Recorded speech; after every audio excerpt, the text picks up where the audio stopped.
एक समय की बात है, एक छोटे से गांव में रामू और उसकी पत्नी सरस्वती रहते थे। वे दोनों वृद्ध हो चुके थे और उनके 4 बेटे थे। बड़े 3 बेटे रवि, मोहन और सुरेश, जो स्वार्थी और लालची थे, और सबसे छोटा बेटा अनिल, जो ईमानदार और सरल स्वभाव का था। रामू और सरस्वती ने अपनी जिंदगी की पूरी कमाई अपने बेटों की पढ़ाई और भविष्य बनाने में लगा दी थी। जब बेटे बड़े हुए तो सबको शादी कर दी और चारों अलग अलग घरों में अपने परिवार के साथ रहने लगे।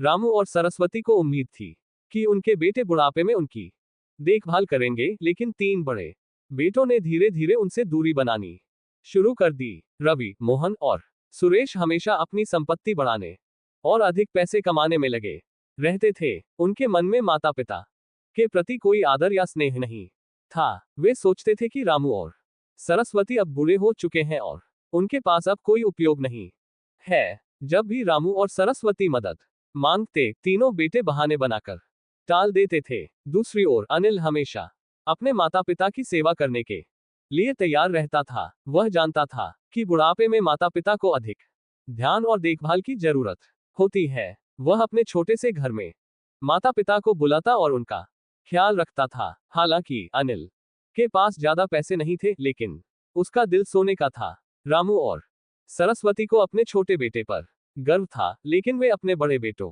की बेरुखी से बहुत दुखी थे। वे तीनों सिर्फ इस इंतजार में थे कि कब रामू और सरस्वती की संपत्ति उनके हाथ लगे। एक दिन रामू बहुत बीमार हो गए। उन्होंने अपने बेटों को बुलाने का फैसला किया। तीनों बड़े बेटे आए, लेकिन सिर्फ संपत्ति की बात करने लगे। रामू ने कहा, तुम सबकी असली परीक्षा अभी बाकी है। जो हमारी सही मायने में सेवा करेगा, वही हमारी संपत्ति का असली हकदार होगा। ये सुनकर रवि, मोहन और सुरेश हैरान रह गए, लेकिन वे दिखावे के लिए सहमत हो गए। कुछ दिन उन्होंने सेवा का नाटक किया, लेकिन जल्दी ही उनका असली चेहरा सामने आ गया। वे अपनी दौलत और जीवन में इतने व्यस्त थे कि माता पिता की सेवा करने का वक्त नहीं था। अनिल बिना किसी लालच के लगातार अपने माता पिता की सेवा करता रहा। वह उनके साथ समय बिताता, उनकी हर जरूरत का ख्याल रखता।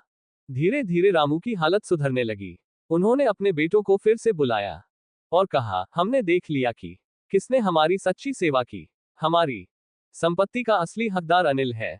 यह सुनकर तीनों बड़े बेटे बहुत क्रोधित हो गए और बहस करने लगे, लेकिन रामू अडिग रहे। उन्होंने कहा, धन और संपत्ति से ज्यादा जरूरी है इंसान का दिल। अनिल ने हमें निस्वार्थ भाव से सेवा दी है और यही हमारी असली दौलत है। आखिरकार रामू और सरस्वती ने अपनी संपत्ति अनिल को सौंप दी। तीनों बड़े बेटे अपनी लालच और स्वार्थ के कारण बिना कुछ पाए ही रह गए। वे अपनी गलती समझ चुके थे, लेकिन बहुत देर हो चुकी थी। अनिल ने अपने भाइयों को माफ कर दिया और कहा, संपत्ति से बड़ा कुछ नहीं, माता पिता की सेवा सबसे बड़ी जिम्मेदारी है। कहानी से यह शिक्षा मिलती है कि जीवन में सबसे बड़ी दौलत माता पिता का आशीर्वाद और उनकी सेवा होती है। लालच और स्वार्थ से कुछ नहीं मिलता, लेकिन ईमानदारी और निस्वार्थ सेवा से जीवन में सुख और शांति प्राप्त होती है। समाप्त।